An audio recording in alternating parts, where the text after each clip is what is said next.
حسین سے تو پوچھو کہ کربلا کے ریگزاروں نے کیا کہہ کر بلایا تھا.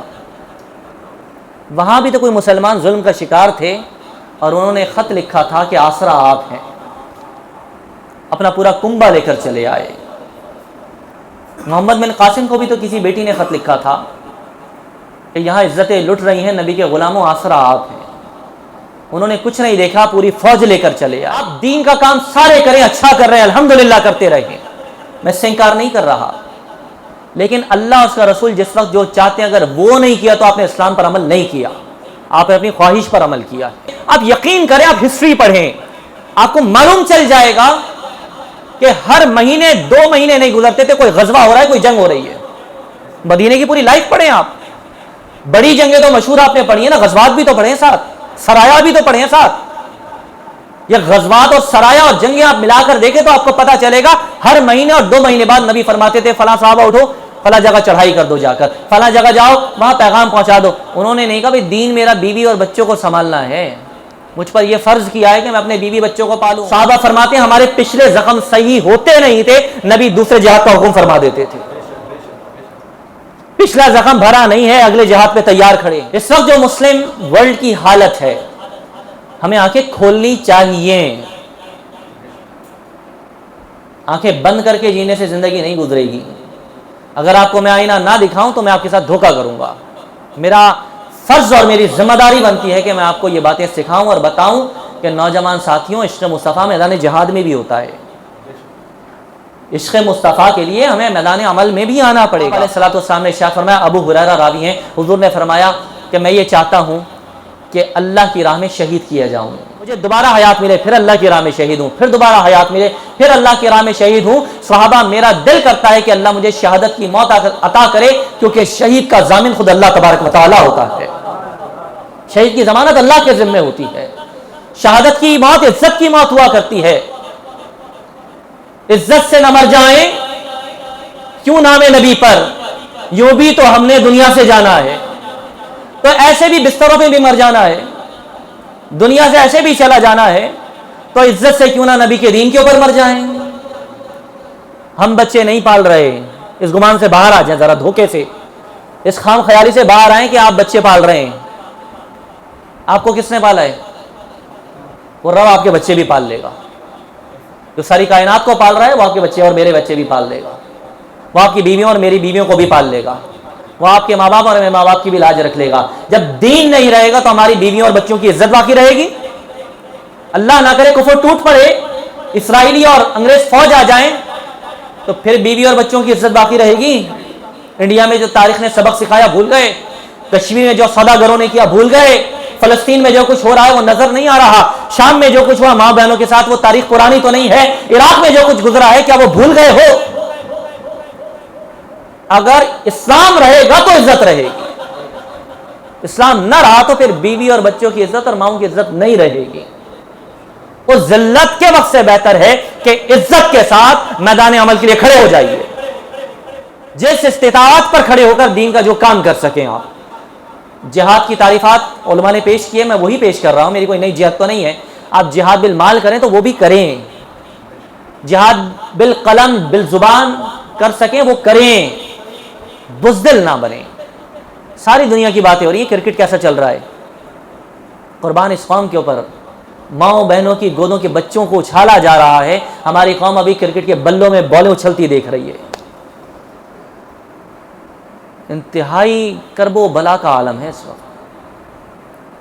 یعنی مسلمان، آپ تصویریں دیکھیں نا، فوٹیجز دیکھیں، چتھڑے اڑائے گئے ہیں ٹکڑے بازوؤں کے، معصوم بچے جنہوں نے ابھی دنیا میں سانس نہیں لیا لوگوں کے ہاتھوں میں، باپ کے ساتھ بچے دفن ہو گئے ہیں بلبے کے اندر، ماں دودھ پلا رہی ہے اسی کے ساتھ بچوں کی لاشیں اور مقبرے بن گئے ہیں، گھر ان کے قبرستان بن گئے ہیں. ہم انتظار میں پاکستان جیتتا ہے کہ نہیں جیتتا. کس قدر ہمارے ذہنوں کو مغلوب کر دیا ہے دنیا نے اور شیطان نے. ہم اس دھوکے کو دھوکہ بھی نہیں سمجھ رہے کہ ہم دھوکے میں ہیں. ہم کیوں نہیں سمجھ رہے کہ ہم نقصان میں ہیں؟ ہم دھوکے کے اندر ہیں. یہ ایمان والے کا دل نہیں ہو سکتا. ایمان والے کا دل کیسا ہے؟ نبی سے پوچھ لیتے ہیں. چلو میری بات چھوڑ دیں، مولوی کی بات آپ چھوڑ دیں، بری لگے گی آپ کو. تو نبی سے پوچھ لیں، المسلم کالجسد الواحد ان اشتکا عینہ اشتکا کلہ، مسلمان ہوگا تو ایک جسم ہوگا، اگر اس کے ایک عضو پر تکلیف ہوگی پورا جسم تکلیف میں ہوگا۔ مسلمان ایک امت کی مانند ہے، ایک کونے میں تکلیف ہوگی تو دوسری دنیا کا مسلمان تڑپے گا اس کے لیے۔ ہے یہ کیفیت؟ کیا ہمیں ان کی تکلیف کا احساس ہے؟ اگر نہیں ہے تو نبی نے جس کو امت اور مسلمان کہا ہے ہم اس گروہ میں نہیں ہیں، ہم اس گروہ سے کہیں باہر کھڑے ہوئے ہیں۔ منافقوں نے مسجد نبوی میں آ کر نمازیں پڑھی ہیں، اب اگر کہیں نہیں پڑھی تو ایسی کوئی دلیل نہیں ہے، میں آپ سے کہہ رہا ہوں انہوں نے تو آپ سے بہت بڑی مسجد نبوی میں پڑھی ہے، اور بہت بڑے امام نبیوں کے امام کے ساتھ پڑھی ہیں،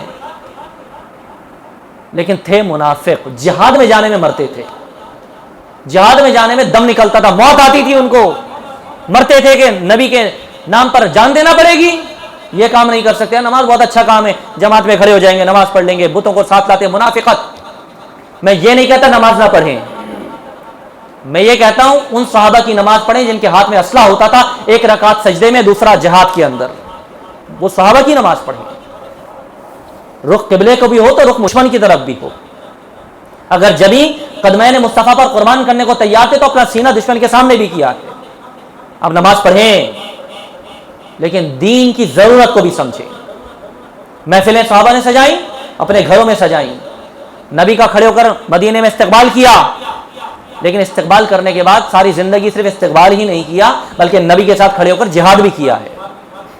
آپ پڑھیں کلام طلع البدر علینا، منع نہیں کرتا میں آپ کو، ساری زندگی صرف یہ کلام نہیں پڑھنا ہے، طلوع ہو گیا ہے چاند، اب اس چاند کی روشنی کے اندر حق اور باطل کو پہچان کر میدان میں آئیے۔ کب تک آپ یہ کہتے رہیں گے کہ چاند طلوع ہوا ہے، شکرانہ کریں، لیکن اس چاند کی روشنی نے آپ کو حق و باطل نہیں بتایا ابھی تک؟ آپ کو سمجھ میں نہیں آیا کہ ہم نے کرنا کیا ہے؟ قرآن کی آیات پڑھے، قرآن پڑھے، قاری ہیں قرآن پڑھے، کون منع کرتا ہے؟ لیکن قرآن کی جہاد کی آیات بھی عمل کے لیے اتری ہیں نا، تلاوت کے لیے اتری ہیں خالی۔ اسلام کو اسلام سمجھ کر جینا سیکھیں تو مسلمان ہیں۔ تو آپ قلم سے جہاد کریں، مال سے جہاد کریں، فکر سے امت مسلمہ کو کس ڈائریکشن پر جانا ہے، فکر سے تو جہاد کریں۔